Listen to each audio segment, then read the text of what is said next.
Begitu sholat, lah imam ketika imam itu baca sampai Fatihah waladhdallin, yang lain bilang amin, dia bilangnya nggak amin.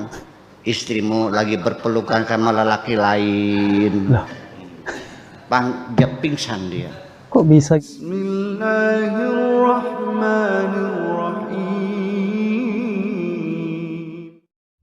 Assalamualaikum warahmatullahi wabarakatuh. Alhamdulillah wassalatu wassalamu ala rasulillah. Allahumma sholli ala Muhammad wa ala ali Muhammad. Alhamdulillah kita bertemu kembali di channel Cahaya Hidayah. Nah teman-teman semuanya, jadi di kali ini saya akan membahas tentang, ya ini cerita ya dari Kiai Buya Sakur. Jadi beliau mengatakan ada seorang wali ya yang tidak mau ikut sholat berjamaah. Kemudian wali tersebut itu didatangi oleh seorang imam yang ada di tempat tersebut, yaitu untuk mengajak sholat berjamaah. Nah, alhasilnya kemudian seorang wali tersebut ikut sholat berjamaah. Nah, lanjutannya videonya, mari kita simak videonya. Di satu desa ada seorang imam yang rajin sholat jamaah dan rajin mengajak-ngajak masyarakat sholat berjamaah. Dia itu mengajak masyarakat door to door, dari pintu ke pintu, dibujuk salat berjamaah. Tetapi ada satu rumah di samping masjid yang tidak pernah berjamaah. Membuat si imam ini jengkel. Diketuk pintunya lagi, ya nanti kapan-kapan, nggak jamaah juga. Akhirnya saking semangatnya dia ngajak jamaah sampai dia ancam yang punya rumah, kalau kamu tidak berjamaah, rumahnya pindah, jangan di samping masjid ini gitu. Jadi akhirnya si yang punya rumah di samping masjid itu juga ya udah deh, mangga silahkan. Dia kapan mulai berjamaah? Ya antar malam deh gitu. Nah ditunggu, dia kasih tahu, teman-teman, ini malam ini ada tetangga kita yang mau mulai berjamaah. Alhamdulillah dikasih hidayah oleh Allah. Gitu. Begitu Isya gitu datang, alhamdulillah. Begitu dari dulu, masa orang rumahnya di samping masjid nggak berjamaah. Nah, teman-teman saya sebentar ya. Kalau seorang itu wali ya, kenapa dari dulu itu tidak mau sholat ikut berjamaah ya? Sedangkan ya yang disebut wali itu adalah menjalankan perintah Allah ya, bertakwa, beriman ya, dan menjauhi perkara-perkara maksiat ya, itu yang disebut wali. Dan wali itu kan menjalankan perintah Allah itu yang wajib-wajib maupun yang sunnah. Nah ini kenapa ya, yang wajib kok malah ditinggalkan ya, tidak ikut berjamaah. Jadi ini tanda tanya ya, apakah wali seperti itu ya? Mari kita simak selanjutnya. Iya deh. Begitu sholat, lah imam ketika imam itu baca sampai Fatihah waladhdallin, yang lain bilang amin, dia bilangnya nggak amin. Istrimu lagi berpelukan sama lelaki lain, dia pingsan dia. Nah teman-teman semuanya, jadi ya kenapa orang yang disebut wali ini ya, yang ikut sholat berjamaah, kok nggak bilang amin, malah bilang istrimu dipeluk orang lain. Loh, kok bisa tahu ya teman-teman ya? Jangan-jangan ya jangan-jangan yang disebut wali ini ya tidak mau sholat berjamaah, mungkin istri imamnya itu yang dipeluk oleh wali tersebut ya. Dan ini cerita konyol sekali ya teman-teman semuanya ya. Udah kelihatan cerita dusta seperti ini ya. Kenapa ketika dia ngimami itu hatinya ada cemburu kepada istrinya di rumah? Kok bisa tahu ya? Takut barangkali dia masukin lelaki lain. Berarti kalau di sini kesimpulan saya ini ya, orang yang rumahnya di samping masjid, dia tahu kualitas imam itu sholatnya nggak bener, makanya dia nggak berjamaah. Jadi jangan disalahkan, jangan-jangan kamunya yang sholatnya nggak bener. Allahu Akbar. Kok bisa tahu ya, dan disebut wali tidak sholat berjamaah di masjid, kemudian sekali sholat berjamaah, kok bisa ya istrimu lagi berpelukan sama orang lain, lelaki lain, kok bisa seperti itu? Apakah ini masuk dalam kategori wali ya? Dan saya pun tidak percaya kisah seperti ini ya teman-teman semuanya ya. Nah, dari mana asalnya kisah seperti ini ya? Jadi ya, apa sih itu waliullah ya? Jadi yang saya tahu tentang waliullah adalah ada di dalam Al-Quran. Allah menyebutkan, yaitu Allah berfirman ya, Ingatlah sesungguhnya wali-wali Allah itu tidak ada kekhawatiran terhadap mereka dan tidak pula mereka bersedih hati, yaitu orang-orang yang beriman dan mereka selalu bertakwa. Surat Yunus ayat 62 sampai 63. Kemudian teman-teman semuanya ya, secara bahasa wali berarti al-qarib, yaitu dekat, sedangkan yang dimaksud wali Allah adalah orang yang beriman yang seakan-akan mereka dekat dengan Allah karena gemar melakukan ketaatan dan menjauhi maksiat. Allah sendiri telah menafsirkan wali Allah dengan pengertian mereka adalah yang beriman dan bertakwa. Mereka beriman dalam hal-hal yang diimani dan mereka bertakwa dengan menjauhi maksiat terhadap Allah. Lihat penjelasan Imam Asy-Syaukani dalam Fathul Qadir. Kemudian perkataan Ibnu Taimiyah dari ayat di atas mengatakan, wali Allah adalah mereka yang beriman dan bertakwa. Al-Furqan halaman 8.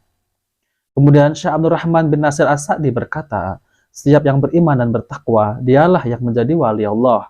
Tafsir Al-Karimir, Rahman halaman 368. Kemudian Asy-Syaikh Sa'di rahimahullah kembali menerangkan dalam ayat di atas, dikabarkan mengenai wali Allah dan orang-orang yang Allah cintai.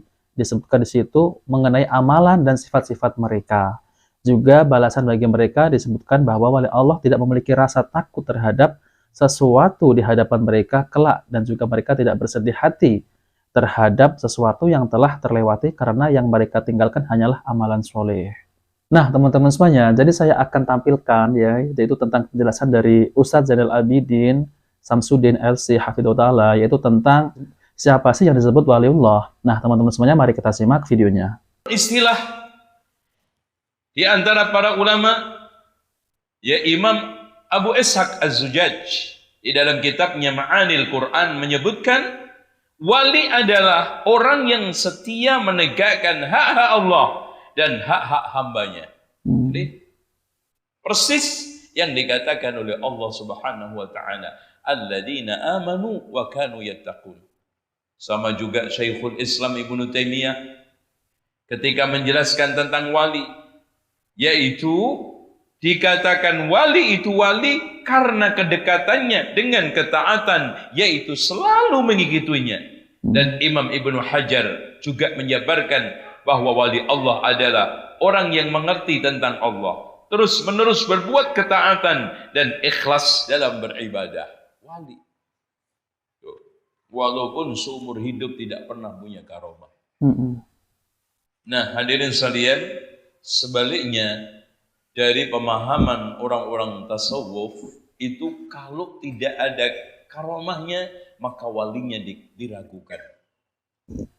Jadi kalau tidak ada karomah, kewaliannya diragukan. Ini problemnya. Ya. Dengan demikian, ketakwaan, keimanan itu asas daripada kewalian. Sehingga Abu Ali Ar-Ruwadbadi mengatakan, kun taliban lil istiqamah wala takun taliban lil karamah. Carilah istiqamah, jangan cari karamah, karena Tuhanmu menuntut istiqamah sementara dirimu penasaran dengan karamah. Contoh kalau kita umpamakan, Pak, seandainya salah satu ulama salaf yang karismatik, umpamanya Al-Hasanul Basri, hidupkan lagi, datang ke Lombok. Kemudian dalam sehari menjelaskan tentang ayat-ayat syariah. Ya, paling yang datang itu aja. Tapi kalau sekarang menjelaskan tentang ayat-ayat kauniyah, apalagi menunjukkan kesaktiannya, bludak enggak? Bludak. Penasaran. Sampai sekarang pendeta aja melakukan atraksi khurafat yang diklaim karomah, berbondong-bondong kok. Bahkan muslim ada yang ikut. Banyak yang tertipu dengan itu. Sehingga disinilah hadirin sekalian, jangankan nanti lambat laun agama ini semakin tergerus, kemudian syiar-syiarnya hilang, Bahkan sampai Rasulullah mengatakan, la tunqadanna ural islami urwatan urwatan. Tali Islam nanti akan terlepas seutas demi seutas. Kullaman taqadat urwatun tashabbathan nasu billati taliha. Ketika lepas satu orang pegang berikutnya. Wa awwaluha naqdan al-hukmu. Yang pertama kali lepas adalah sistem hukum. Wa akhiruha as-salah. Bahkan nanti orang tidak kenal sholat, tidak kenal puasa, cuma la ilaha illallah. Nah, pada saat itu apa enggak mereka itu tergiur sama rayuan Dajjal? Iya, betul. Yang dia ngaku Allah, yang bisa merubah gunung menjadi roti, yang kering menjadi basah, yang sekarang kerontang menjadi hijau ranum. Bukankah sekarang apa yang disampaikan Rasulullah SAW hak? Nah, teman-teman semuanya, kita sudah mendengarkan penjelasan dari Ustaz Zainal Abidin LC Hafidhahullah Ta'ala, yaitu tentang terkait wali Allah ya. Bahkan Dajjal juga bisa mengaku-ngaku sebagai Allah ya. Nah, teman-teman semuanya, jadi kita harus berhati-hati ya tentang siapa sih wali Allah itu. Jadi kita jangan terus kita mengangkat dia adalah wali Allah ya. Bisa jadi mereka ini ya, yaitu syaitan ya, dari syaitan. Ini berbahaya ya teman-teman semuanya ya. Bagaimana Dajjal juga bisa sesuatu yang di luar kepala ya, yaitu yang tidak masuk akal ya. Nah, teman-teman semuanya, jadi pengertian wali itu yaitu orang yang bertakwa dan beriman kepada Allah SWT, menjauhi perkara-perkara maksiat dan mencintai perkara yang wajib maupun yang sunnah. Nah, itulah yang disebut wali Allah. Masa ada seorang wali ya, itu tidak sholat berjamaah ya, karena alasannya seorang imam itu tidak benar kualitas keimanannya. Kok dia bisa tahu ya, bisa membaca keimanan seseorang ataupun hati seseorang? Sesungguhnya Allah lah yang mengetahui hati hamba-hambanya ya. Jadi tidak ada seorang pun yang tahu tentang hati seseorang. Dalilnya adalah Allah berfirman, Allah Maha mengetahui isi hati. Surat Al-Imran ayat 154. Kemudian Allah berfirman, yang artinya, berkatalah Muhammad kepada mereka, Rabbku mengetahui semua perkara di langit dan di bumi, dan dialah yang maha mendengar lagi maha mengetahui. Surat Al-Anbiya ayat 4. Allah itu Al-Khabir. Al-Khabir punya makna bahwa Allah mengetahui berbagai rahasia yang tersembunyi. Apa yang ada dalam batin secara detail diketahui oleh Allah, dan segala sesuatu secara rinci diketahui oleh Rabb-nya. Dan segala sesuatu secara rinci diketahui oleh Rabb kita. Imam Ibnu Jarir menyebutkan bahwa Al-Khabir maksudnya adalah Allah Maha mengetahui segala rahasia hamba, Maha mengetahui segala sesuatu yang tersembunyi dalam hatinya, dan segala sesuatu tidak samar bagi Allah. Lihat Jami Al-Bayan. Nah, teman-teman semuanya, jadi banyak dalil di Al-Quran yaitu tentang Allah itu Maha mengetahui isi hati hambanya. Akan tetapi ya, orang yang dianggap wali ini ya, dari mana dia itu bisa mengetahui isi hati seorang imam tersebut ya. Bahkan ya, kalau ciri-ciri walinya pun dari mana dia bisa mendapat ciri-ciri kewalian tersebut ya. Apakah kemudian mendapat karomah ya, itu terus dibilang itu wali ya. Belum tentu ya teman-teman semua itu adalah karomah. Bisa jadi itu adalah dari syaitan ya. Jadi kalau saya simpulkan ya, seperti kisah yang biasa tadi itu kisahnya dari mana ya, kita juga nggak ngerti itu benar apa tidaknya ya. Tapi seharusnya itu tidak usah diceritakan di